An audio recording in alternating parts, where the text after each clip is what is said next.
नमो नमः। स्वागतमस्ति भवतां सर्वेषां संस्कृतकक्षायाम्।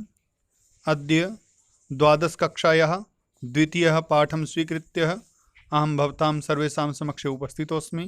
पाठस्य नाम अस्ति रघुकोत्संवादः। इतः पूर्वं त्रयभागेषु एकता 15 श्लोकानां व्याख्या अस्माभिः कृता।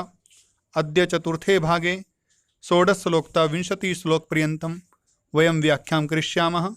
आशा अस्ति भवन्तः ध्यानेन श्रोष्यन्ति। आगच्छन्तु 16 श्लोकं पश्यामः।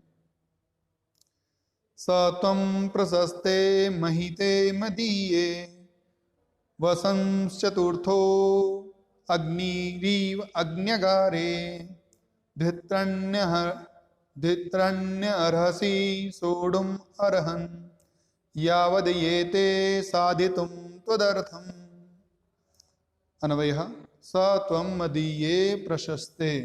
स मैंने तुम, वह, त्वं मैंने तुम, मदीये मेरी, प्रशस्ते प्रशंसनीय, महिते महान, अग्न्यगारे यज्ञशाला में, वसन रहते हुए, चतुर्थ अग्नि इव चौथी अग्नि के समान, द्वित्राणि 2-3, अहनयानि दिनानि दिन, सोढ़ुम सहन करते हुए, अर्हसि रह सकते हैं, हरहन हे विद्वान, यावत तब तक, त्वदर्थम तुम्हारे लिए, साधितुम प्राप्त करने का चाहता हूं या पूरा करने के लिए, यते ही प्रयत्न करूंगा।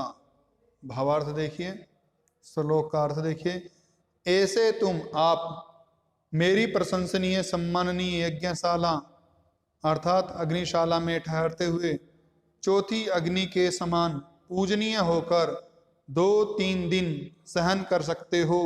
हे पूजनीय, तब तक मैं तुम्हारा प्रयोजन पूरा करने के लिए प्रयत्न करूंगा। भावार्थ, भाव यह है कि रघु कोत्स को कहते हैं कि हे पूजनीय कोत्स, यहाँ हे है नहीं है, आप हमारी यज्ञशाला में चलिए। उस यज्ञशाला में ग्रहपत्य, दक्षिणात्य और आवाहनीय तीनों अग्नियां तो पहले ही स्थापित हैं। वहीं आप भी चौथी अग्नि के समान पूजनीय होकर 2-3 दिन तक ठहरिए। इस दौरान मैं आपकी गुरुदक्षिणा की रकम के लिए कुछ प्रयत्न करता हूं। आप मेरी यज्ञशाला में रुकिए, तब तक मैं आपकी गुरुदक्षिणा का प्रबंध करता हूं। अगला श्लोक देखेंगे। तथेति तस्य वितथं प्रतीत प्रत्यगृहीत संग्रमग्रजन्म ग्रामातसारं रघु अप्यवेक्ष्य निष्कृष्टमर्थं चकमे कुबेरात्।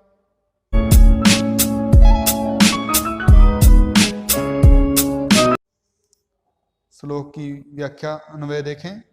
अग्रजन्मः तस्य अवितथं प्रतीतः तथा इति ही संग्रम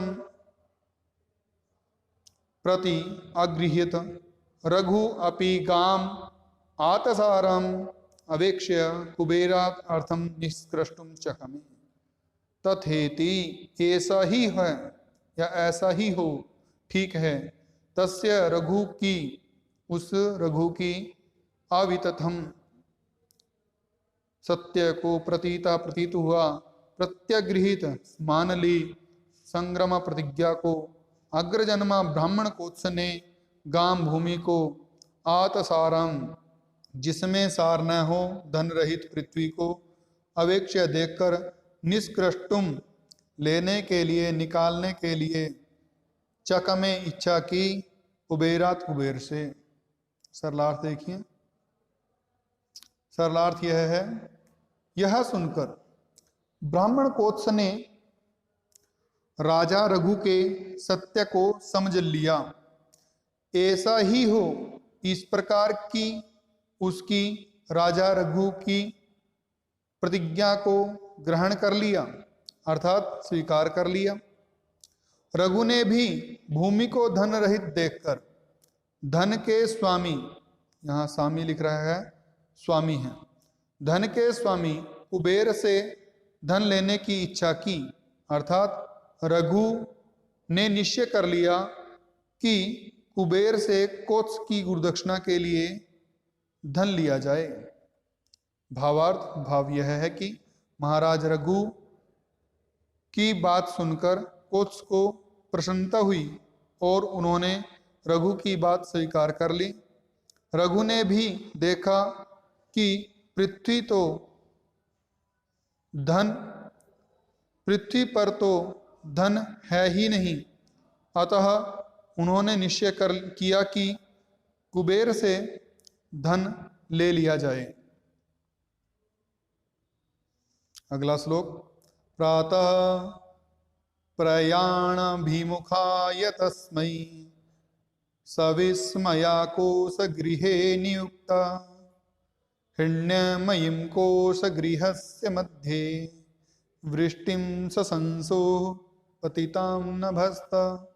प्रातः प्रातःकाल तस्मै उस राजा के लिए, प्रयाणाभिमुखाय जिसने युद्ध आक्रमण करने के लिए तैयारी कर ली है, ऐसे कोश गृहे कोश घर में अर्थात जहां पर धन रखा जाता है ऐसे घर में, नियुक्त जो रक्षक है, सविस्मय विस्मय के साथ आश्चर्य के साथ, कोश गृहस्य कोश घर की खजाने वाले घर की, मध्य के बीच में, नभस्ता आकाश से, हिरण्यमयीम सोने से युक्त, वृष्टिम वर्षा को, पतिताम गिरती हुई को, शशंशु कहने लगा या देखी वो बताने लगा।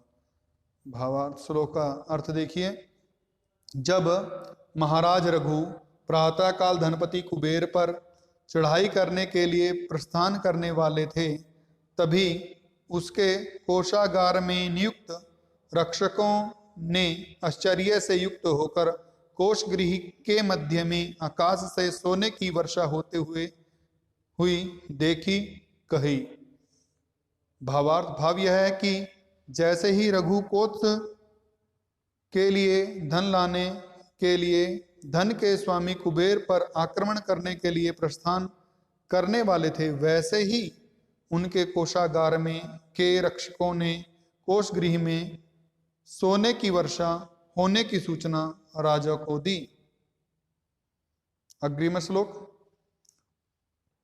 तम भूपति भासुर हेम राशिं लब्धम कुबेराद अभियस्यमानात् दिदेश कोत्साय समस्तमेव पादम सुमेरोरिव वज्रभिन्नम। भूपति राजा अभ्यस्यमानात् अर्थात आक्रमण किए जाने वाले कुबेर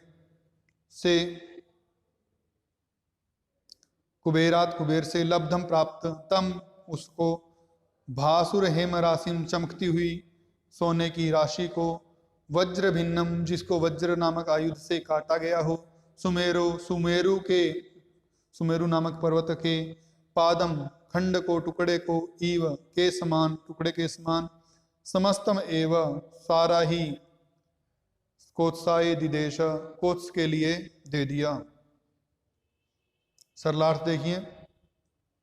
राजा रघु ने आक्रमण किए जाने वाले कुबेर से प्राप्त वह चमकता हुआ सोने का ढेर जो मानो वज्र नामक आयुध से काटा हुआ सुमेरु पर्वत का टुकड़ा हो, सारा ही कोत्स को दे दिया। भावार्थ भाव यह है कि रघु की चढ़ाई की बात सुनते ही कुबेर ने रातों रात रघु के खजाने में सोने की वर्षा कर दी थी। वह सोने का ढेर ऐसा चमक रहा था जैसे कि किसी ने वज्र से सुमेरु का एक टुकड़ा काटकर गिरा दिया हो। उस सारे सुवर्ण समूह को राजा रघु ने कोत्स को दे दिया। जनस्य साकेत निवासनस्तौ द्वौप्यभूताम अभिनंदनस्तौ सत्वौ गुरु प्रदेय अधिक निस्पृहर्थी नृपो आर्थिकामाद अधिक प्रदश्च। ध्यान दें अन्वय की ओर।